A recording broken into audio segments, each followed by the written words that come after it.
नागार्जुन की कविता बादल को गिरते देखा का दूसरा भाग। दुर्गम बर्फानी घाटी में 7 सहस्र फुट ऊंचाई पर अलख नाभि से उठने वाले निज के ही उन्मादक परिमल से धावित हो होकर तरल तरुण कस्तूरी मृग को अपने पर चिढ़ते देखा है, बादल को गिरते देखा है। कवि प्राकृतिक सौंदर्य का वर्णन कर रहे हैं और वो कहते हैं कि दुर्गम बर्फानी घाटी में, ऊंची बर्फ की घाटियों में सैकड़ों फुट की ऊंचाई पर अलख माने न दिखाई देने वाली अपनी ही नाभि से उठने वाली उन्मादक मदमस्त कर देने वाली परिमल सुगंध के पीछे मैंने दौड़ते हुए देखा है। मृग की नाभि से ही वो उन्मादक परिमल निकलती है जिसे वो पहचान नहीं पाता और उसके पीछे दौड़ता रहता है, और जब उसे वो प्राप्त नहीं होती तो कवि कहता है मैंने उस तरल तरुण कस्तूरी मृग को अपने पर चिढ़ते हुए देखा है, मैंने बादल को गिरते देखा है। तो कवि कहता है कि मैंने बादल को पूरी तरह से गिरते हुए उमड़ घुमड़ करते हुए देखा है। आगे फिर कवि कहता है कि कहाँ गया धनपति कुबेर, वह कहाँ गई उसकी वह अलका, नहीं ठिकाना कालिदास के व्योम परवाही गंगा जल का। ढूंढा बहुत परंतु लगा क्या, मेघदूत का पता कहीं पर, कौन बताए वह छाया में बरस पड़ा होगा न यहीं पर। जाने दो वह कभी कल्पित था, मैंने तो भीषण जाड़ों में नभ चुंबी कैलाश शीर्ष पर महामेघ को झंझानील से गरज गरज भिड़ते देखा है, बादल को गिरते देखा है। तो यहाँ कवि कहते हैं कि वह धनपति कुबेर कहाँ चला गया और उसकी वैभवपूर्ण जो नगरी थी अलकापुरी वो कहाँ चली गई। कालिदास ने आकाश में बहने वाले जिस गंगा जल को देखकर अपने खंड काव्य, अपने गीति काव्य मेघदूत की कल्पना की थी, उसका कहीं अता पता नहीं है। गंगा का जल जो है भाप बनकर बादल का रूप धारण करता है, वह बादल आकाश में उड़ता है तो ऐसा लगता है जैसे गंगा जल ही आकाश में बह रहा हो। तो कवि कहता है कि न धनपति कुबेर का पता, न उसकी अलका नगरी का पता और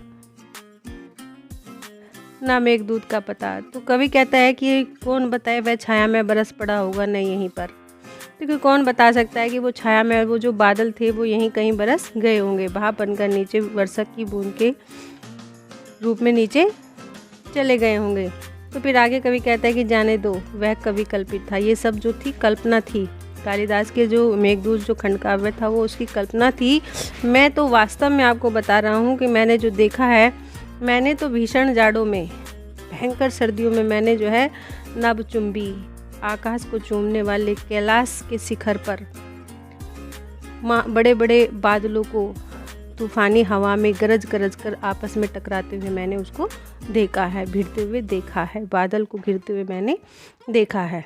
कवि कहता है आगे, फिर कवि कहता है कि सत सत निर्झर निर्झरनी कल मुखरित देवदार कानन में सोनित धवल भोज पत्रों से छाई हुई कुटी के भीतर, कि सैकड़ों झरनों तथा नदियों के बहने से उत्पन्न सुंदर शब्द से गूंजी हुए देवदार वृक्षों के वन में सोनित माने लाल सफ़ेद भोज पत्रों से बनी हुई छाई हुई मैंने कुटियों के भीतर, कुटियाँ बनी हुई हैं और उन कुटियों के भीतर जो है मैंने रंग बिरंगे और सुगंधित फूलों से कुंतल को साजे, शंख सरीखे सुगढ़ गले में, कानों में कुवलय लटकाए, सददल रक्त कमल वेणी में रजत रचित मणि खंचित कला में, पान पात्र द्राक्षा सौ पूरित रखे सामने अपने अपने लोहित चंदन की त्रिपदी पर, नरम निदाग बाल कस्तूरी मृग छालों पर, पलथी मारे मदिरा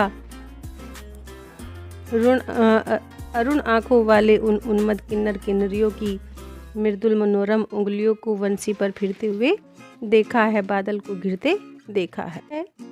कवि कहता है कि कुटियों के भीतर रंग बिरंगे सुगंध देने वाले फूलों से अपने बालों को सजाए हुए तथा शंख के समान सुंदर गलों में अपने अपने गले में इंद्रनील मणि अर्थात नीलम की माला पहने हुए, कानों में कमलों को कुंडल की तरह पहने हुए किन्नर और किन्नरियाँ हैं। उस कुटिया के भीतर किन्नर और किन्नरियाँ हैं। उन्होंने अपने बालों की चोटियों में 100 पंखुड़ियों वाले लाल कमल लगाए हुए हैं और वे जो चोटियाँ हैं उनकी बड़ी ही सुंदर दिखाई दे रही है। उनके शराब पीने के पात्र जो हैं अथवा प्याले जो हैं वो चांदी के बने हुए हैं। वे प्याले जो है लाल चंदन की तिपाई पर रखे हुए हैं। रचित मणि खचित कला में पान पात्र द्राक्षसव पूरित। वे किन्नर और किन्नरा जो हैं वाले छोटे हिरणों की नरम एवं बिना दाग वाली, नरम निदाग बाल कस्तूरी, नरम एवं बिना दाग वाली मृगछाला पर पालथी मारकर बैठे हुए हैं। पालथी मारकर बैठे हुए हैं। उन मतवाले किन्नर और किन्नरों की आंखें मस्ती से भरी हुई हैं और वे लाल दिखाई दे रही हैं। मदिरारुण आँखों वाले, मदिरा शराब उन्होंने पी रखी है, उनकी आंखें लाल लाल दिखाई दे रही है। उन उन्मादी मदमस्त किन्नर और किन्नरों को जो है कि कोमल मनोरम मन को हरने वाली उंगलियों को बंसी पर फिरते देखा था, उन्हें बंसी बजाते हुए मैंने देखा है। और आगे फिर कवि कहता है कि मैंने बादलों को घिरते हुए देखा है।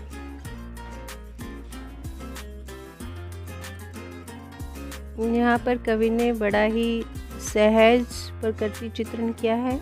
किन्नर और किन्नरियों के मादक पूर्ण जीवन का सजीव चित्रण उन्होंने किया है।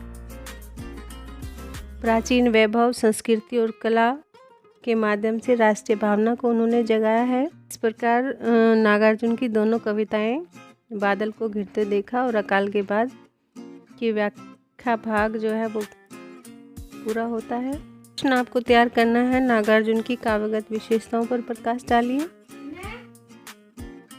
नागार्जुन का काव्य सामाजिक चेतना से जुड़ा हुआ है। इनकी कविताएं कई कारणों से सौंदर्य पाकर मानदंड पर सोचने पर मजबूर करती हैं। श्रृंगारिक भाव उनकी कविताओं में दिखाई देता है। तुम नहीं हो पास, मैं तो तरसता हूँ प्यार के दो बोल सुनने के लिए। व्यक्तिगत भावनाएं उनकी कविता में दिखाई देती हैं। पैदा हुआ था मैं दीनहीन अपठित किसी कृषक कुल में, आ रहा हूँ पिता अभाव का आसव ठेठ बचपन से। मेरा क्षुद्र व्यक्तित्व रुद्ध है, सीमित है। इस प्रकार की पंक्तियाँ उनके काव्य में देखने को मिलती हैं।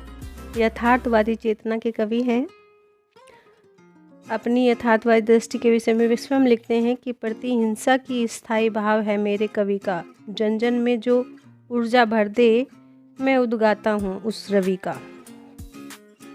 नागार्जुन जो है यथार्थवादी चेतना के कवि हैं। तात्कालिक वातावरण का वर्णन उन्होंने अपने काव्य में किया है। संगीतात्मक उनके काव्य में है। व्यंग्यात्मकता उनके काव्य में दिखाई देती है। और प्रकृति चित्रण अभी हमने देखा है उनकी कविता में बादल को घिरते देखा है।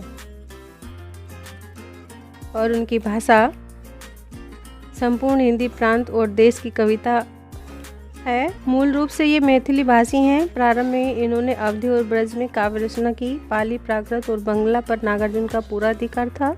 इनका अधिकांश जनवादी काव्य खड़ी बोली हिंदी में लिखा गया।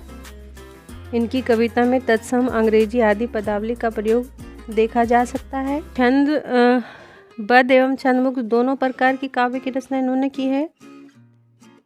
एक बहुत ही सुंदर कविता उनकी बसंती हवा हूँ, चढ़ी पेड़ महुआ, थपाथप मचाया गिरी धम से, फिर चढ़ी आम ऊपर, उसे भी झकोरा किया कान के कू, हरे खेत पहुँची वहाँ गेहूँ में लहर खूब मारी।